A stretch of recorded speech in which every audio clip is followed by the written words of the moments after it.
Hi guys, welcome back to the Revive Stronger podcast. I'm your host, as always, Steve Hall. Today I'm talking to Dr. Pak. We're talking about all things technique. He was recently on a paper that was published named Optimizing Resistance Training Technique to Maximize Muscle Hypertrophy, a narrative review. So they wanted to look into the scientific literature and see what actually has been looked at in regards to technique and how we're meant to optimize things. I'm sure you guys are very well aware, and you probably have an understanding of what you deem as good technique for muscle growth. And a lot of people put out there, especially across social media, good technique, bad technique, this is optimal technique. How much evidence is there for some of these statements? This is some of the things that we're going to be looking at. And in the paper, there were three key components to technique. So tempo, range of motion, and exercise kinematics. So we dive into that and then deep dive into some nuanced discussions surrounding these elements that they've brought out today. So I think you guys are going to get a really good appreciation of what the literature really supports in terms of training technique, and it might open your eyes to how your own technique is looking and how you're lifting, or your clients, and also to some of the information that you see on social media and whether or not you should be taking it with a grain of salt. So I won't give too much away. As a reminder, guys, at Revive Stronger, we are an online coaching business. We coach people across the world for physique goals and outcomes, whether or not that's to the bodybuilding stage or a photo shoot, or they just want to feel healthier, happier in themselves, grow some muscle tissue, lose some fat. All of these factors, these are things that we help people with. We program around their lifestyle. It's truly individualized, and we really pride ourselves on quality communication. We think communication is super important for getting the best client result. So if you are interested in any of those aspects and want to hop on a call with one of our coaches, you can apply. It's always found in a description or a bio or somewhere. You'll be able to find the link, or head over to revivestronger.com and you'll be able to navigate to our online coaching. But without further ado, let's get into the chat with Dr. Pak.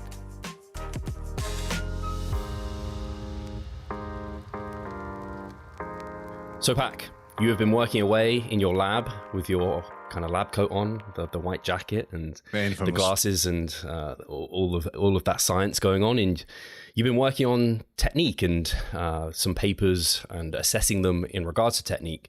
And so my question is, have you come to a definition of what technique is? Because I think a lot of people use that word, me included, and I have an idea of what I thought I meant when I said technique, but given I've read the paper, I know there wasn't a formal definition. So have you got one for me now?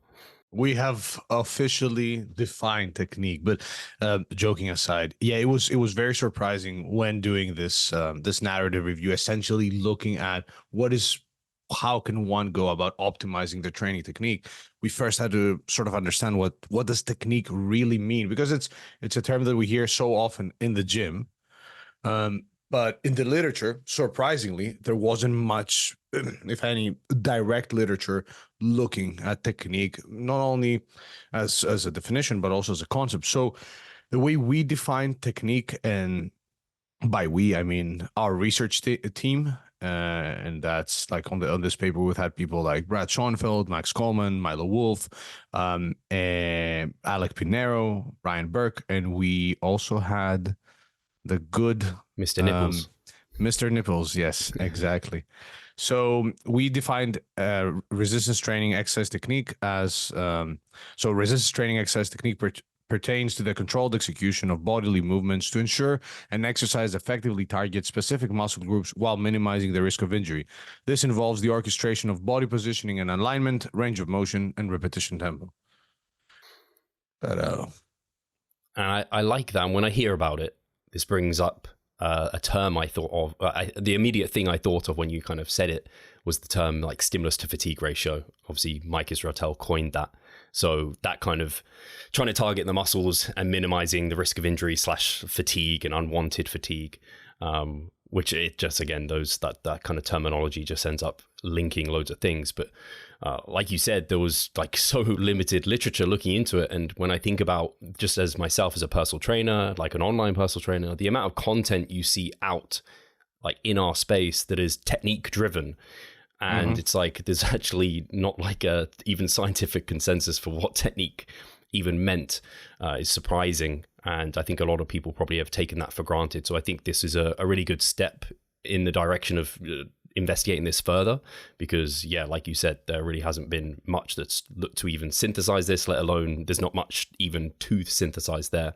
But I guess the good place to start is looking into those elements you kind of brought up, which was tempo, range of motion, and then the other one was like exercise kinematics. Is that similar to biomechanics? Like, are they they're not the same word, but they're somewhat similar.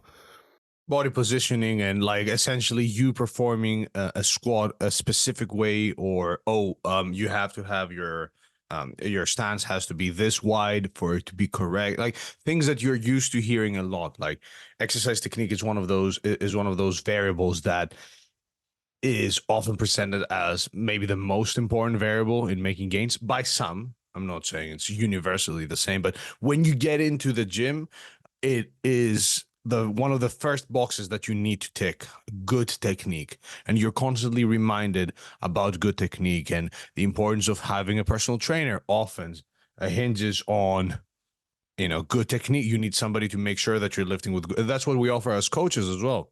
I provide technique feedback to all clients.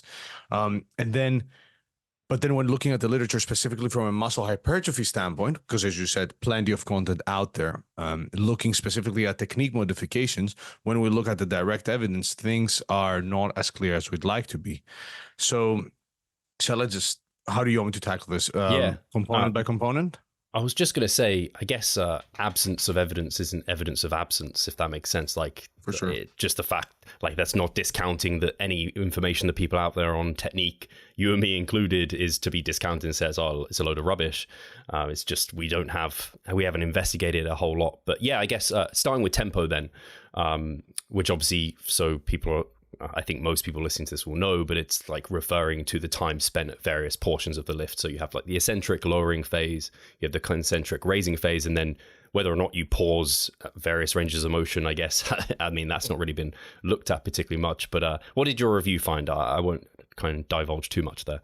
No, for sure. So going into this, my personal bias, in quotation marks, if there was any, was that we try to keep the concentric part of the movement, so when you're lifting up on a bench press, as fast as possible, while in a controlled manner, obviously, while really controlling the eccentric, so the lowering phase of a bench press, in order to reap the absolute most hypertrophy benefits from that exercise. That was what I was going into, being somewhat aware of the literature around the potential potency of the eccentric part of a repetition. And I was like, okay, let's see what the literature has to say about tempo. And to my surprise, there were some systematic reviews, more specifically one by Wilk et al., where they looked at the effect of tempo on hypertrophy, and they essentially concluded that a combination of slower eccentric and faster concentric repetitions seemed to be the best. But when actually looking at their review, they mostly based their claims on a couple of studies where, on one study, they found that when the duration of the eccentric phase was similar among conditions, prolonging the duration of the concentric phase did not lead to any increases in lean body mass, but without directly measuring hypertrophy. And then you had another study that they referred to when making those recommendations, because this was actually wasn't a systematic review, but rather it was just a review again. So again, you had authors narratively describing the literature.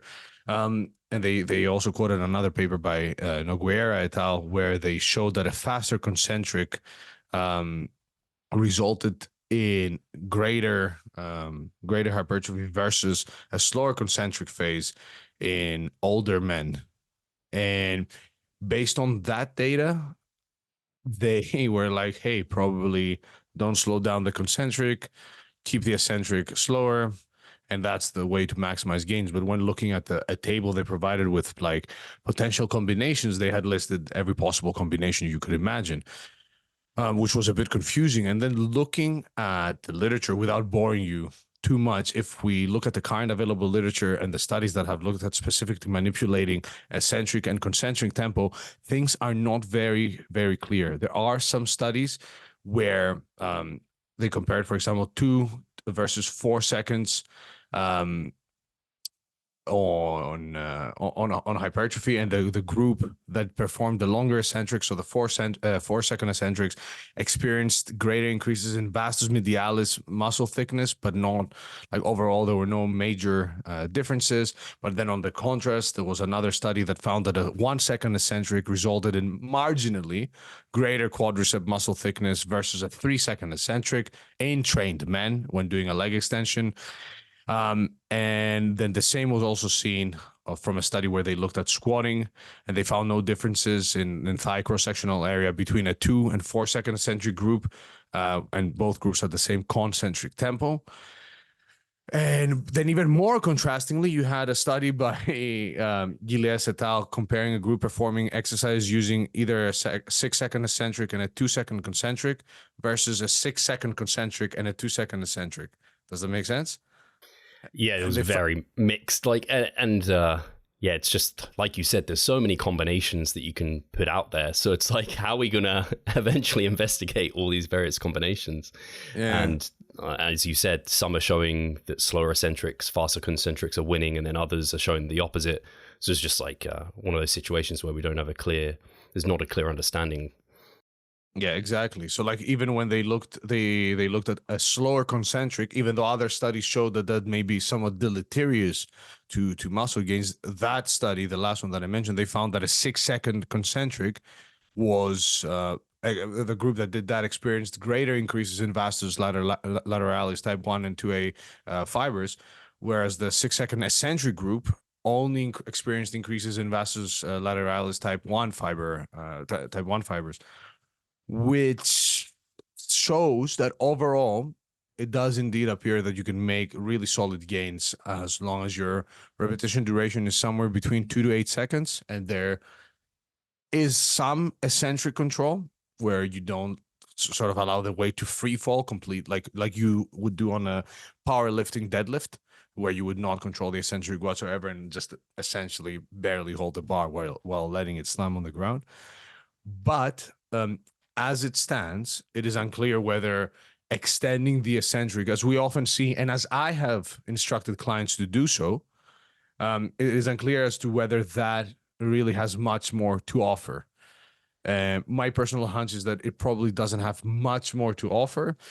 But if you're somebody who's trying to maximize hypertrophy, given that it's not going to be deleterious to your progress, and given that, as we're going to talk about in a second, you really emphasizing the stretch seems to be important, that slower eccentric may allow you. I'm doing it on camera now for the 3 people watching. Like, let's say you're doing a lat pull down. I like to take my time and take like 3 to 4 seconds so I can get a nice full stretch and make sure that I do have that stretch sort of hanging there for half a second and then complete the rest of the repetition.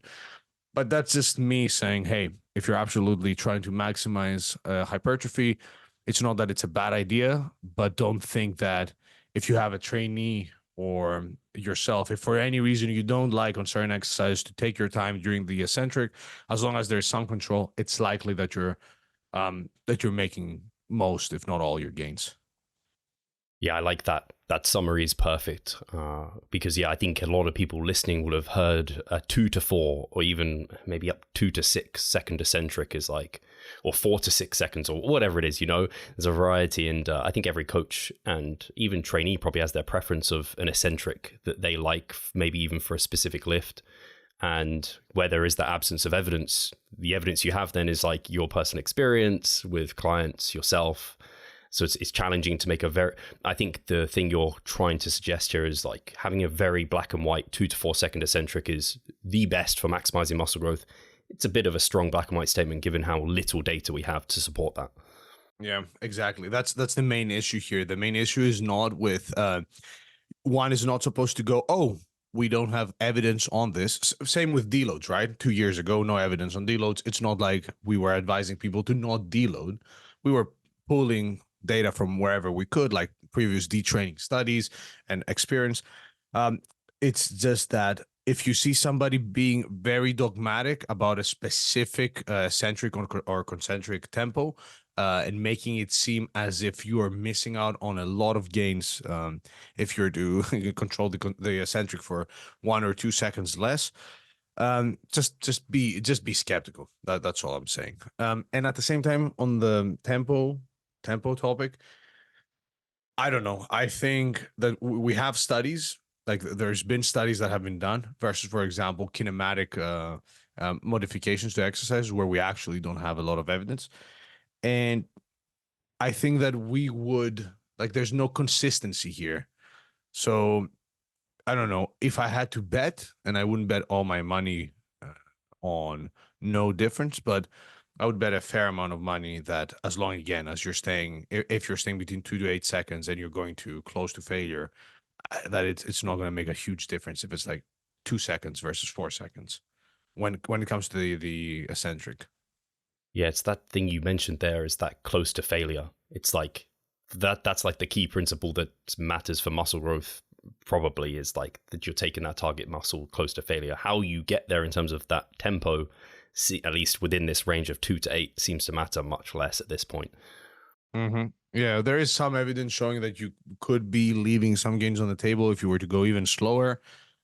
But this is information that only is applicable to the people listening to this podcast. So if, let's say, my uncle or my mother or a friend of mine who is not really fussed about our niche was like, look, I love doing super slow reps, I will still take the set to the point where I'm unable to move the load anymore, would I be like, bro, you're really messing with your pro? Like, I'd be like, yeah, maybe you're gonna miss out on that slide, a slight extra tiny bit of muscle that Steve would be able to see with his trained eye. But for yourself, you're still getting all the benefits from resistance training. You're still going to get stronger. You're still going to get jacked, and it's going to be fine.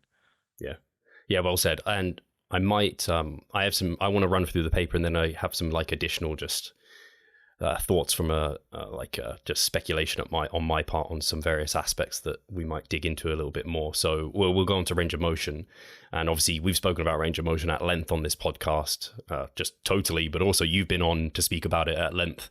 And I would say people want to go and look at the podcast with Mike, Milo, and yourself, because like you guys had a back and forth talking about that in depth.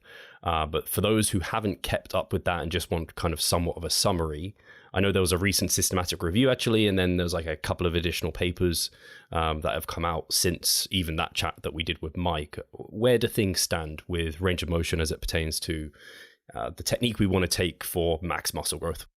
Yeah. So based on the current literature, it appears that utilizing a range of motion that biases longer muscle lengths should be the default approach to exercise technique when trying to maximize muscle hypertrophy.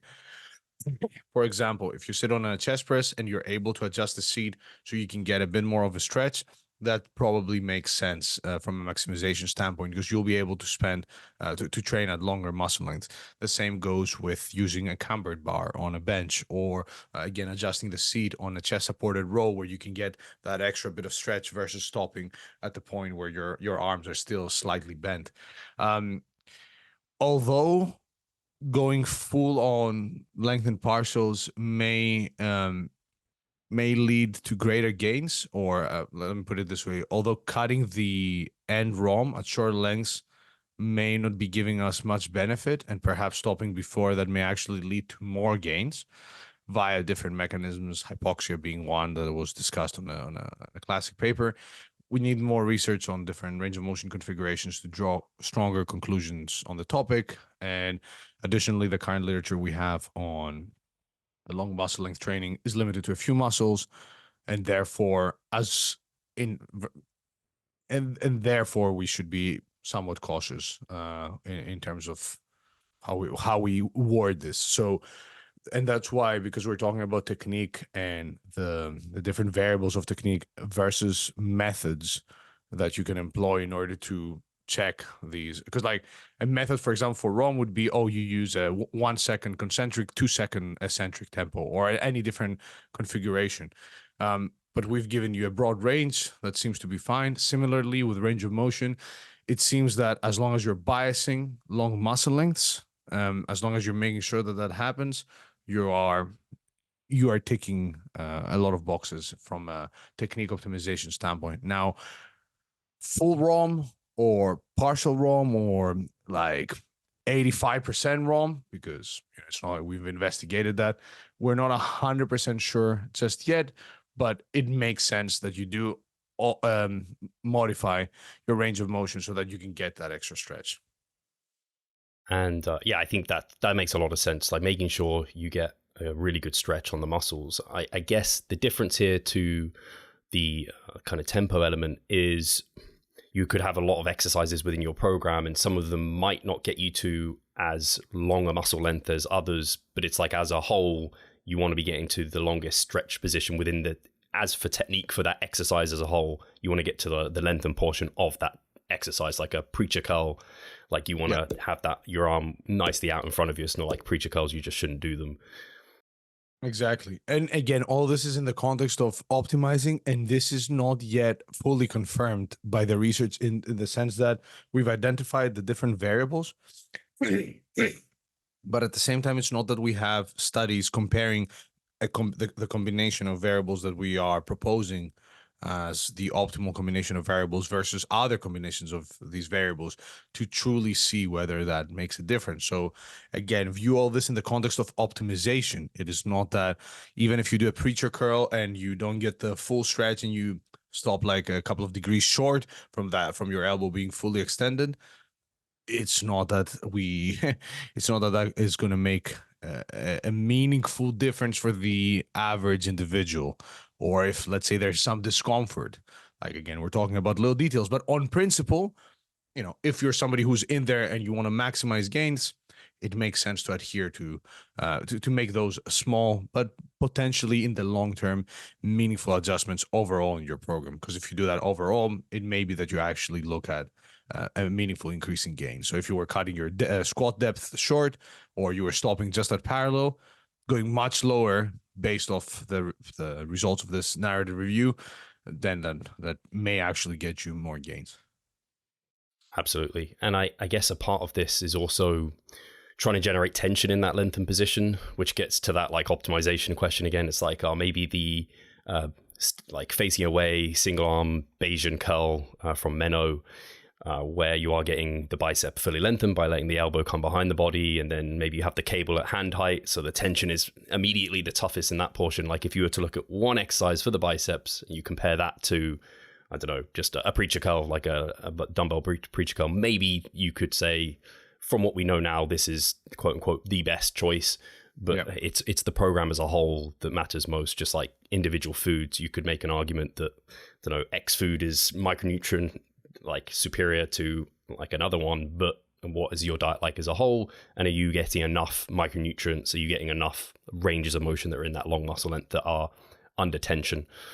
Yeah, it all comes down to, so the way I like to phrase it is, because people like to hear optimizing and then they hear you say, oh, this may be the optimal way to train, and they take that as, oh, you either train this way or you're an idiot and you're doing it wrong, where in reality, just I try to use the analogy of having a bet. Let's say we had two twins, and I made four with my fingers, two twins, and we have a bet. Whoever gets their twin most, like to be most jacked, wins a big sum of money. It's likely that the majority of people would still make those slight adjustments and take those educated bets, or slightly educated bets in some cases, as you said, with resistance curves and like every slight adjustment, even sometimes based on limited evidence, because again, we're trying to absolutely maximize growth. As far as recommending it from the standpoint of us as educators making those recommendations, we need to be cautious with how much emphasis we place on some of those things that we say, and that's what I'm trying to do here. But nobody likes that, so either do what we say. That's what they want. Black and white, exactly. Too many shades of gray over here. That's brilliant. So I think people understand where they are with range of motion. Essentially, it's like, don't skip out on that stretched position. Make sure you're getting that deep range of motion on the exercise. So finally, coming to exercise specific kinematics, which, like you said, it kind of describes how your body moves and the positions it takes while exercising, details like angles of joints, path of movement, muscle actions, parts of biomechanics, like anatomy, things like this. So yeah, how much research is there looking at this sort of thing, which is, like you said, and like we've kind of mentioned, this is something that's spoken about quite at length online, actually. Lots of these details. Yeah. Allow me to first say that for the ROM stuff, check out Milo's channel on YouTube. He has a bunch of very detailed videos on range of motion that I think a lot of people that may be skeptical will benefit from, because he breaks all the individual studies that are out there on the topic. But other than that, on exercise-specific kinematics, this was the most interesting. I guess tempo was interesting for me as well, because I went into it thinking that we're going to see that it's clear that prolonging the eccentric makes more sense. But when it comes to how exercises were created, I think a lot of people are under the illusion that, a bunch of scientists came together and were like, okay, let's create exercises now, test them and see which one makes it out, or which machine or which configuration makes it out. And this is the correct way to squat if you want maximum muscle growth, or this is the correct way to do a lateral raise if you want maximum delt growth, and so on and so forth. But the reality is that the majority of exercises were not created based on scientific research, but rather at a combination of extrapolation from applied anatomy and biomechanical principles. For example, the squat, the first iteration of the squat in the 18 something, I'm forgetting. Like the first iteration of the squat was like a deep knee bend, where one would allow their heels to raise off the floor, and all the weight would be placed on their toes, and that was minimally loaded, because, as you can understand, it's a disadvantageous position from a balance standpoint. So you can't really squat that heavy doing the exercise like that. And then in like 1921, you saw the first back squat the way we know it now.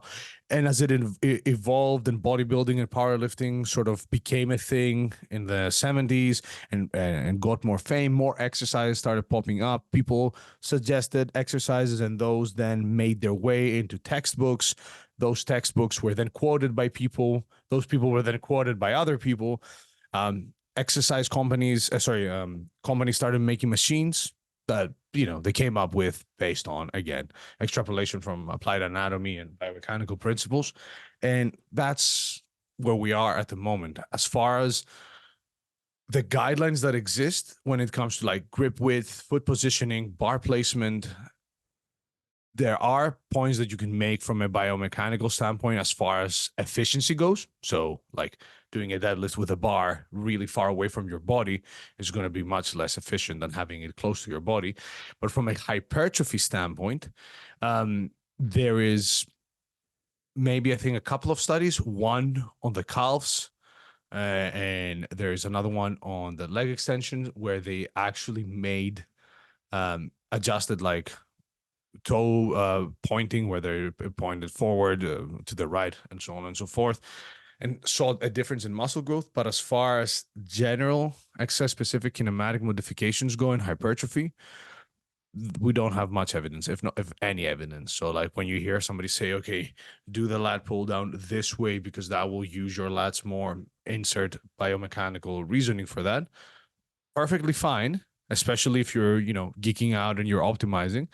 But sometimes it's expressed with less caution than it should be, because in reality, we don't really know. Again, absence of evidence is not evidence of absence, but we do not have any actual study looking at long-term growth and doing those adjustments that are sometimes like presented as game changers. And in countries like Greece and like even in Poland, when I was there now, and some of my Polish friends were telling me, like, you'll still get trainers tell you, point your thumb up when you do the lat pull down to activate this, or make sure your head is up when you're squatting to ensure that all this and all that.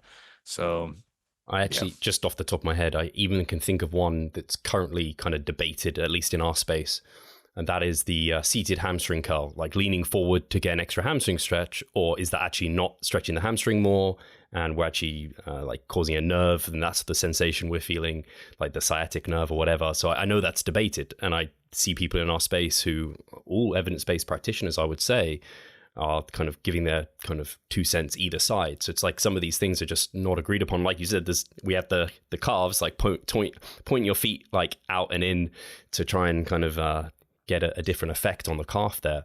But actually, even it's funny, I saw that and then I was like, I don't like pointing out or in. I like just straightforward calves. So it wasn't enough. I tried it for a little bit, but it wasn't enough to shift me. But it's exactly what you said, because for people hear all about like the inner chest, the outer chest. Like to get the outer quad, you need to have like a narrow stance. Exactly. Things like this. It's like that could actually, I mean, we have no data for it, but what if that limited the muscle length you were getting to, because now you're up against your chest or whatever it might be. Your hips can't get into that deep position anymore. Yeah, for sure. And it's even more surprising that we have no data on the use of external momentum on hypertrophy. So like swinging during a bicep curl and using your hips, and like we are focused on involving only the muscle groups that we're trying to target, when there's no evidence showing that, as you've also said, I think in previous videos, when you were doing like rows, for example, you will allow for a little bit of hip involvement. There's no evidence that says that that is either bad or good. And my personal hunch is that as long as you're taking the intended muscle to failure and you're not sacrificing length, it may even be better in certain cases. And the idea that, oh, you're involving the hips and there's going to be this unwanted fatigue, I doubt that you're getting a meaningful amount of fatigue by an RPE, or not RPE, an RIR of 50 sort of stimulus, like just because your hips did a slight thing at the end, I don't think any of the hip musculature is at a point where it's, ready to fail. Granted, I know there's people out there that will have technique that is so shitty that they will take their hips to the point where they're failing during a barbell row, but I digress. Yeah, I think I have seen the arguments that people are using momentum to kind of cheat the lift, and they're involving other muscles and taking away stimulus from the target muscle. And that's the stance I took for a long time, until I just kind of experimented a little bit more. And especially as this came out about the long muscle lengths, and like, hey, a bit of that momentum helps you through the hardest, most challenging portion of that bent over row, for example. And so you have more time and exposures to those long muscle lengths. And maybe that's why it felt so good when you did, quote unquote, cheat a little bit. And actually, I have found when I'm a little bit more loose and less strict about trying to really isolate to a muscle and maybe involve some others, I can take the target muscle even closer to failure than it otherwise would have. Like I can get an extra couple of reps where I would have not got those if I didn't allow for a little bit of maybe body English or something like that. Actually, a really common one, you probably heard this one, and I for the longest time with like dumbbell lateral raises, like it became a joke, like people swinging the load up. But it's like, even I think the only paper that looked at this strict versus not strict was the Anrandevolic. I can't say the name. Arangelovic. There you go. So yeah, there was like moderate momentum at the start of the rep allowed heavier loads and better overload. And it was like, if there was excessive momentum, that's what led to lower loading of the target musculature. So that was like, I don't know how good of a paper, but I didn't read the specific paper fully, but that's the one you guys quoted. And I was like, that kind of makes sense for the resistance profile of lateral raises being harder at the top when we're weaker, and why when a lot of us evidence-based guys look at someone doing that, it's like, oh, man, you're cheating, you're using other muscles. It's like, actually, maybe they're actually managing to get tension in that lengthened position for the delt, and that's why they're doing it. It ends up feeling good. I'm not saying every person in the gym doing that is doing it for that reason. A lot of people aren't, but I think bodybuilders ultimately who are doing it, they're sensing that they're getting something from that. Yeah, I think that's where the issue semi lies, like the intention behind what you're doing. Because I think there's bodybuilders out there that will revert to having sloppier, and because again, we don't have like a strict definition of what's strict and what's not strict, but sloppier from, in our eyes, technique. But they may not really know what they're doing. It they'll throw out words like, yeah, more load, brother, or whatever. But you can see that it's the same as, oh, the bros were right about partial reps. But the bros back then, it's not like they presented a thesis where they're like, look, here's why we think this works. They were like, yeah, something, tension, it feels good. And then you had other bros doing partials at short muscle length and saying the same. The paper you quoted, just for the few that care, by Arangelovich, is not like an actual study where like they took people and did stuff. It was a modeling study. So essentially modeled what would happen with the use of external momentum, and they used the lateral. Actually, it was one person, so he used the lateral raise as an example. But given the current state of the literature, it's possible that the use of moderate external momentum at the beginning of each rep could potentially have some deleterious effects on hypertrophy by decreasing time spent on long muscle lengths. So like on a bicep curl, let's say if you're skipping the lengthened position completely, and essentially the lift starts from mid to short range because you've assisted. But at the same time, alternatively, the use of external momentum, as you said, may allow for more time spent training at long muscle lengths. So, for example, a bent over barbell row, resulting in greater hypertrophy. So, yeah, the jury is still out as far as external momentum goes, but the jury will be in I guess a year from now when we're done with one of the studies that we want to do on external momentum. Which is not going to be strictly on technique, but rather just on external momentum to fill that gap, or at least start filling that gap. Keep in mind that this paper as well, because a lot of people saw it and were like, oh, okay, we sort of knew that already. And I'm like, yeah, that's great. But did we? Because there's a lot of people that are, making very, very specific recommendations. There seems to still be some confusion. Plus, from a literature standpoint, we needed to set the scene so that then we can start doing studies and filling in the gaps that exist, because I wasn't aware of some of these gaps. I didn't know like that there was absolutely no study on external momentum directly looking at hypertrophy. Do you not see the progress you would like? Are you sick of writing your own programs? Or perhaps you need some accountability in order to stick with a plan? Then it's time to start working with us. We at Revive Stronger offer a truly personalized coaching service. You'll get more than just an email with some macros or random cookie cutter program. With Revive Stronger, you will be the center of our attention. You will receive your own fully individualized training protocol alongside a customized nutritional strategy. We created the coaching around your needs, wants, personal preferences, and your own unique lifestyle. Every single week, we delve into your program in order to make appropriate adjustments so that we get the most out of your time and the best possible outcome. We help both female and male athletes to seriously change their body composition by adding more muscle mass and decreasing fat tissue. No matter if you're a competitive bodybuilder or just want to look better, if you need help with your progress and taking your physique to the next level, our coaching is for you. It's time to make a change. Sign up today and let's revive stronger. Yeah, I think the thing that is most surprising to me out of these results, that the range of motion makes complete sense, because I mean that's already something that's been looked into and we've talked about at length here, so that completely makes sense. At length, yes, good pun. And it's the tempo was surprising to me in terms of like attempting to move the concentric fast. To me, was like seemed to make sense for more growth. If you feel stronger that way, it kind of feels intuitive. And then to the controlling the eccentric, and actually when thinking about it more, I think it makes sense that there can be quite a wide range for a controlled eccentric. For me, at least, it depends kind of on the lift that I'm doing, how slow that eccentric portion needs to be. If it's like a bicep curl, it's not even moving very far, versus like a RDL or a squat, it's moving way further. There's more joints involved to keep things moving, so I'm not off balance and I'm getting to a long muscle length. I need a bit more time there. But yeah, I have found, at least, and this kind of comes back to the momentum almost, where I lift with a little bit more aggression, I find like I get more from the lift. So like, and I think there is some research looking into when you are lifting with more like assertiveness and aggression and athleticism, you can get a little bit more, you can engage more muscle fibers, better neuromuscular coordination, able to generate a little bit more force. So I kind of feel like if I was to use these recommendations and I don't know, slow my concentric down, I might leave some reps that I could have otherwise got. I don't know if you have any feelings towards that I guess it breaches the evidence that we have out there, but if you have any anecdotal experience and what you kind of think makes sense. Yeah, I'd like to hear your thoughts as well. But with some clients, especially those that have sort of come up in the evidence-based lifting world, where they've heard things that like, okay, failure is when you are unable to complete another rep using proper form.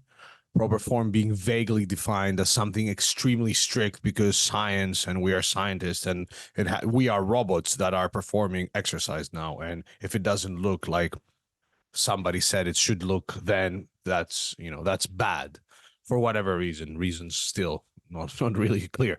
And then you end up seeing people, robotically performing exercises, but you can somewhat tell that they are not really doing they're not really pushing themselves as hard as they could.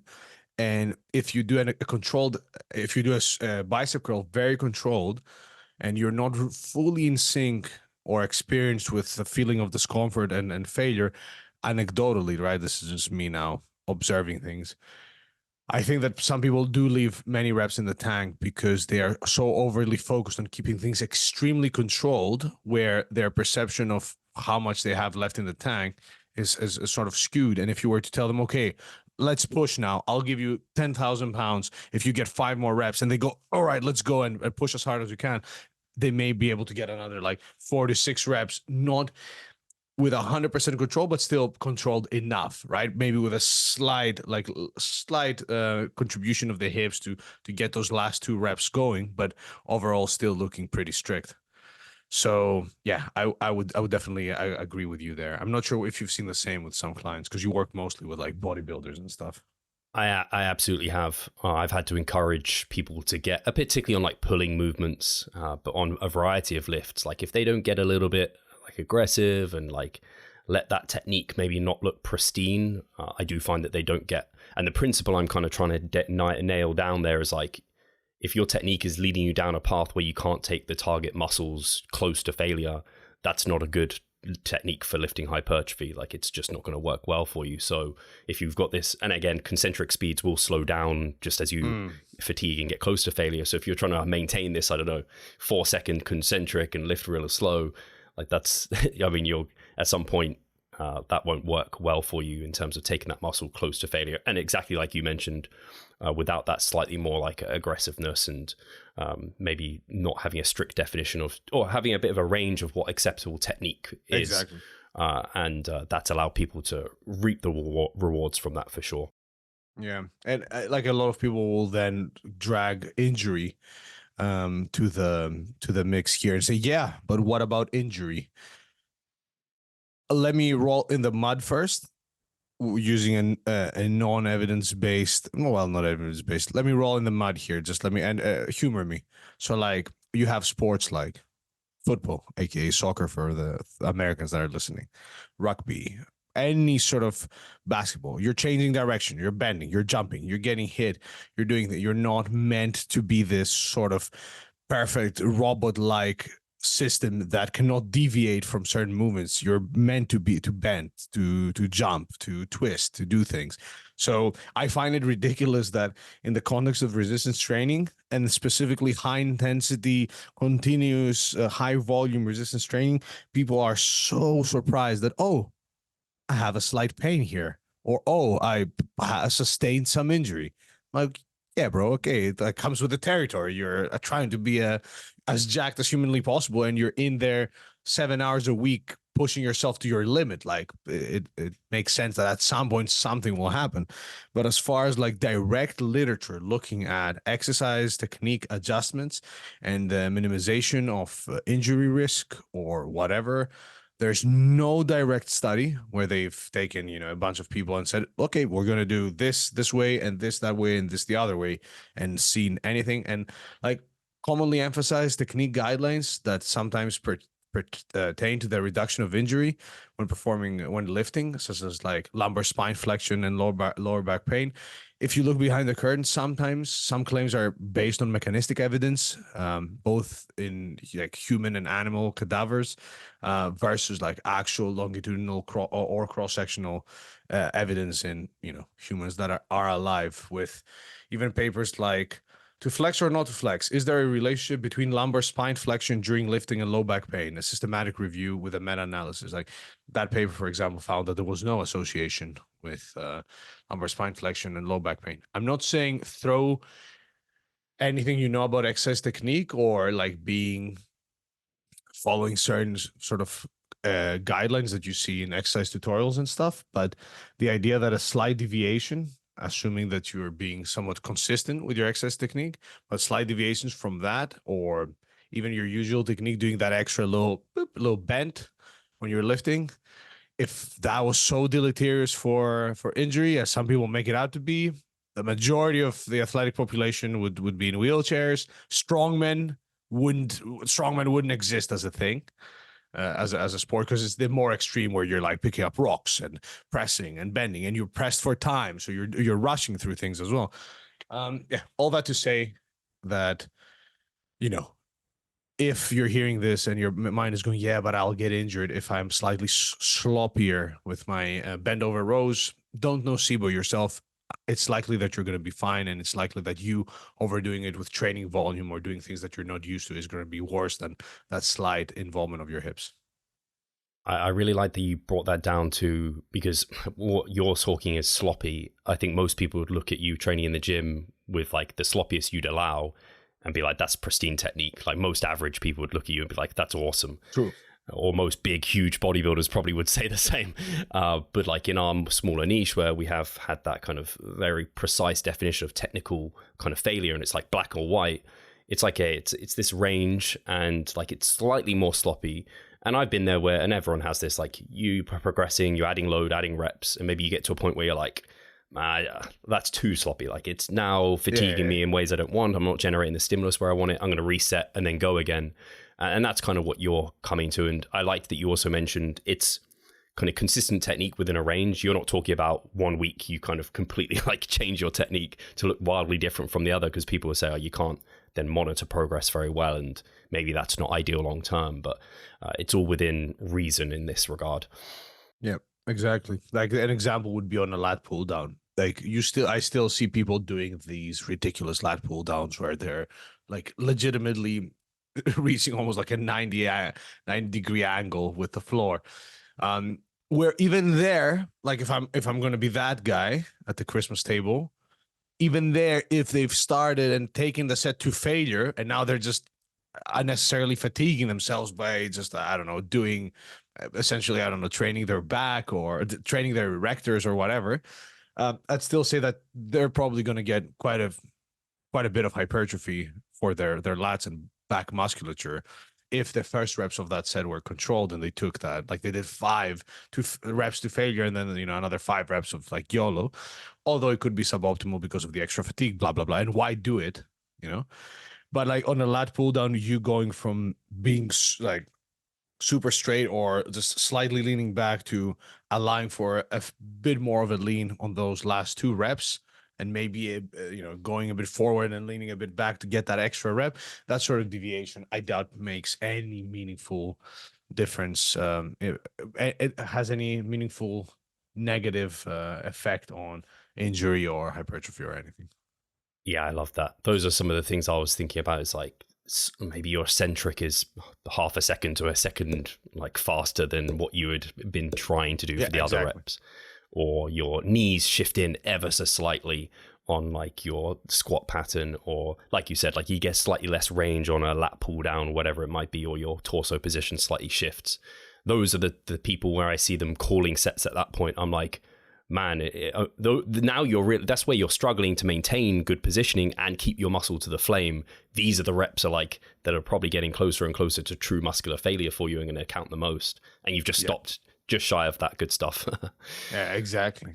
And yeah, just, I don't know. It's cool to geek out over things, and that's the whole point of our niche. And that's why I'm anti-optimal. Like, yeah, I personally do 1 triple for my quads per week. Far from optimal, and a couple of like deadlifts, and that's all the leg training I'm doing. I've been blessed with big legs in terms of size, and I still squat 4 plates for reps and deadlift, near 300 kilos, but it's suboptimal, and that's fine. At the same time, if I wanted to grow my legs to the max and wanted to geek out over my positioning on the leg extensions and whether sitting slightly more forward will get me a bit more stretch, and like playing around with things that we don't really know, the same way in other niches, like, I don't know, cars, people being petrol heads and modifying their cars.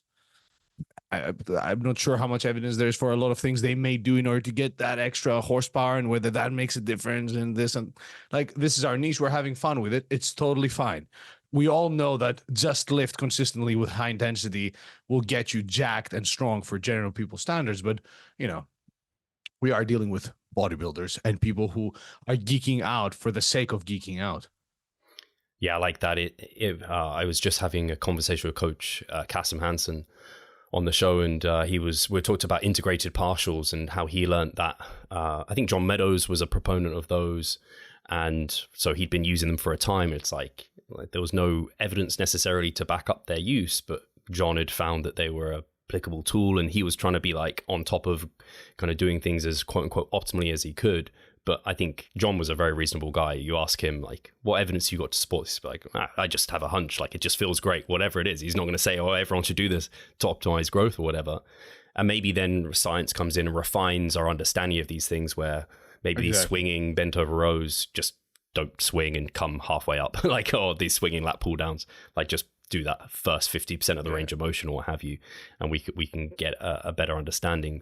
On the kind of topic of Kasim, obviously I've actually taken some really cool ideas from Kasim in terms of his biomechanics kind of lens that he takes on exercises, where for some of the lat movements, he's kind of thinking, hey, the lats wrap around the rib cage, and so if you move into this position, you can get to an even longer muscle length. Do you think, I think you've already kind of covered this, what do you think to people going down these routes? And when people are, such as Kasim, is presenting these ideas, how would you feel like people like that should present them, given the state of the evidence at the moment? Yeah, so that's a really good question.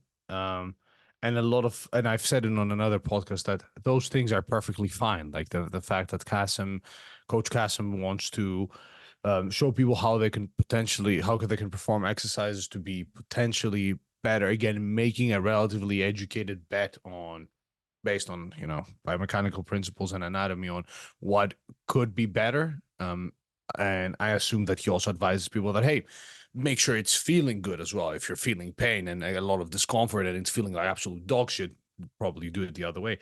I think that's definitely fine from a doing it standpoint, especially if you enjoy it. I'm sure if I went and trained with Kasim and he showed me a few variations of exercise, I'd be like, you know what? Doing it this way, I feel my lats so much more.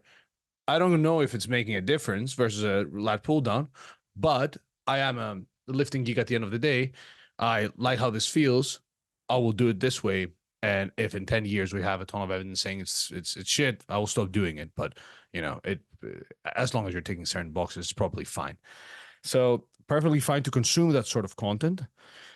However, it's important, again, to hit that button in your head when you're viewing that content and being like, okay, this is an educated bet in the context of optimization of muscle growth. We may be talking about that extra 1% here and not missing the forest for the tree. That's it.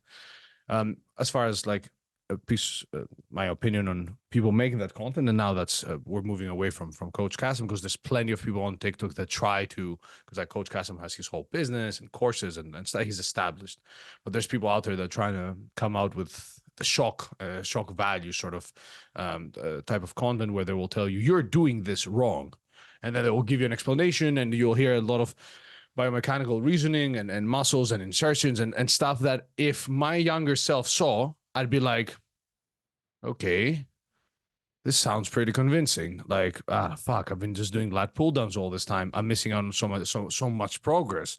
And people want to find that one thing that they're doing wrong and they're missing out on progress, because standards are through the roof now. People don't understand that, hey, it may take 10 years for you to look jacked for most people, but for some bodybuilders, you'll still look shit, And yeah, so all I want to say is interpret those things with caution. And if you're seeing people making a huge deal out of those adjustments, be skeptical and wary. I think that's so well stated. Again, I keep saying that, but it just reminds me of, I think it's died down a little bit. Obviously, we've said these sort of exercise demos are fraught over social media, but that kind of this is wrong technique, this is correct technique. The number of those videos that I saw online, and I was just like, in my eyes, the X was like the good technique and the tick was the poor technique or whatever. And then you've got someone who's saying the opposite. It's like neither of us have like actual strong evidence. Like we can lean on things like, this one's taking that muscle to a longer muscle length and whatever, you're more stable in this position. So maybe you can generate more force and tension. But it's like you said, people are putting an X next to momentum. And it's like, well, we don't actually have a direct evidence saying momentum is bad. And there's theoretical rationale to why in some situations it could be useful. And that's why I try to boil down these principles of taking muscles to close to failure or to failure, that target musculature, and then training a muscle on a longer muscle length. These are like some broad principles I think about when I'm looking at technique and exercise selection, that I can do those with those movements. And if I can't, then it's not great. And I think this has been a great discussion. I think there's probably quite a bit of, even within technique, I imagine the recommendations will end up being relatively broad, kind of similar to volume recommendations, because everyone's a little bit different in that regard. So it's not like, I don't know, we're going to have 4-second eccentric, 2-second concentric default best for everyone all the time. There's probably like going to be a broad range for some people. And I imagine similar to like working out where you land on the volume, and kind of assessing your kind of maybe short-term feedback, longer-term progression, all of those aspects. You could do the same with technique and discover maybe what's feeling right for you within movements, within the broad strokes of the guidelines you've presented. For now is probably a reasonable way to go, would you say? Yeah, for sure. Again, it's like if you're trying to maximize hypertrophy and your reps are 2 to 8 seconds long, the whole duration of your rep with some eccentric control while emphasizing long muscle lengths, and then you're taking all the basics that you just mentioned, I find it very hard that your technique is what's holding you back as far as gains go. This is a final anecdotal thing because it's just made me think of it. I changed my technique to try and fit these kind of recommendations that were presented to me as like, this is better technique. It was on my hack squat.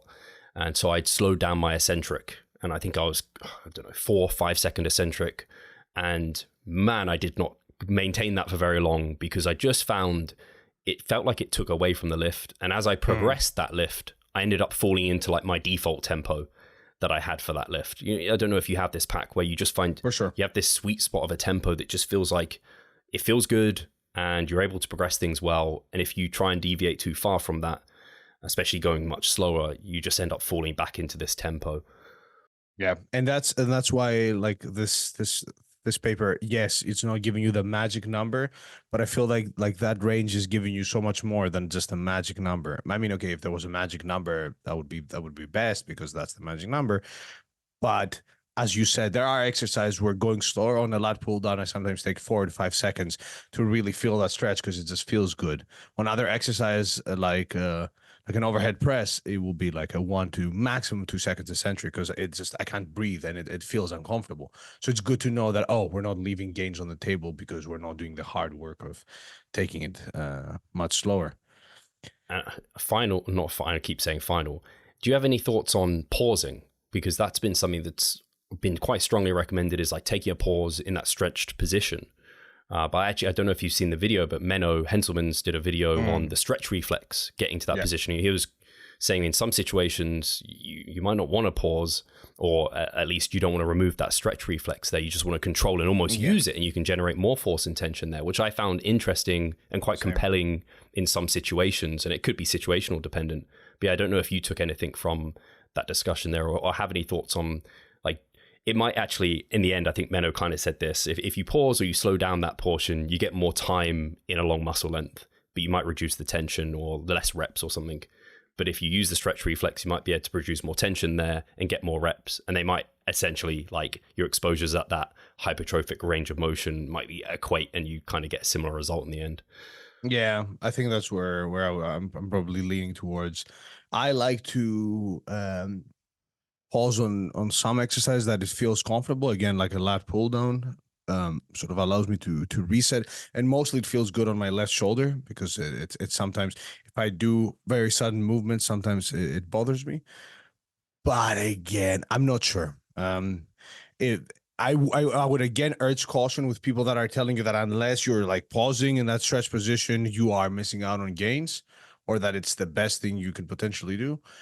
at the same time, it's likely that if you are working at long muscle lengths and you are getting that stretch, regardless of the pause, you're getting most of the benefits. More evidence needed, right? And we shall see. And we're doing the first study on technique as well soon to get a bit more clarity and whether all those variables actually make a difference. I love it. I think it's it was nice last year. It opened up with Robinson and colleagues, their meta-analyses looking at proximity to failure and we do get exponential results as we approach failure set-by-set basis. And it was like, mate, and then the quote I keep saying, many roads to Rome, many ways to skin a cat, kind of opened up this discussion even here, where it's like within a kind of range of approaches to hypertrophy, that's why you see some bodybuilders doing quite different things, but getting great results.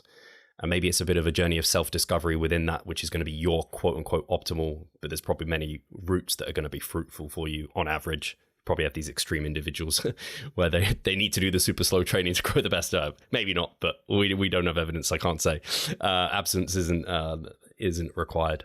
The absence of evidence isn't evidence of absence. That's what I'm trying to say. Anyway, I'm rambling. So do we need to summarize, or do you think to summarize, tempo 2 to 8 seconds for a repetition in terms of duration, moderate evidence for that, range of motion, get muscles fully stretched, get into those long muscle lengths.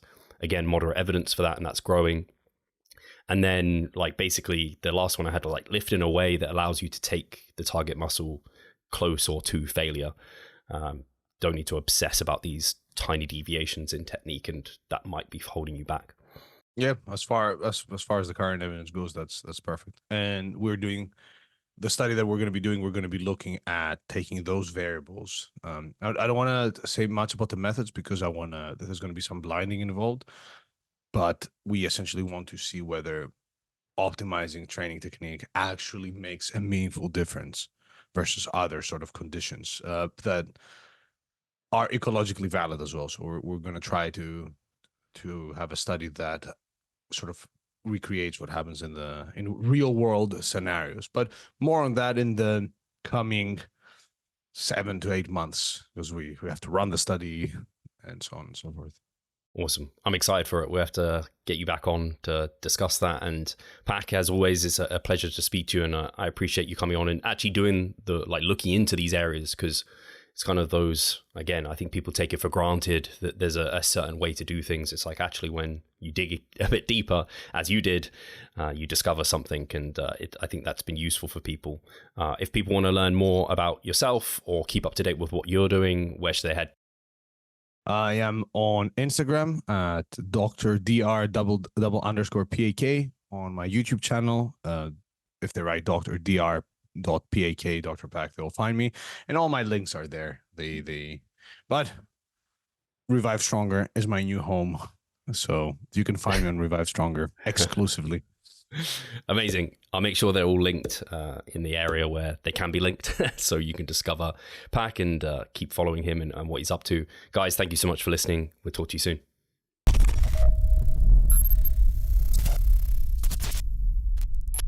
Losing weight fast while maintaining muscle mass. Sounds too good to be true, doesn't it? It isn't though. It's reality, and we know how to do it, and we will help you achieve this. The Minicut movement is an 8-week fat loss program to make you lose a huge chunk of fat while maintaining muscle mass at the same time. We will support you from the beginning to the end so that you see the results you would like to and come out of it much stronger. You'll receive a fully automated spreadsheet that is based on your nutritional needs. You can choose between 6 different male and female training templates. Over 30 videos will guide you through each and every single step of the Minicut so that you're getting the most out of your journey and that you always know what to do. But the best thing is that you can start whenever you want. The Minicut movement is open 24/7. So if you want to learn more or you're ready to sign up, hit the link in the description below. So let's revive stronger together.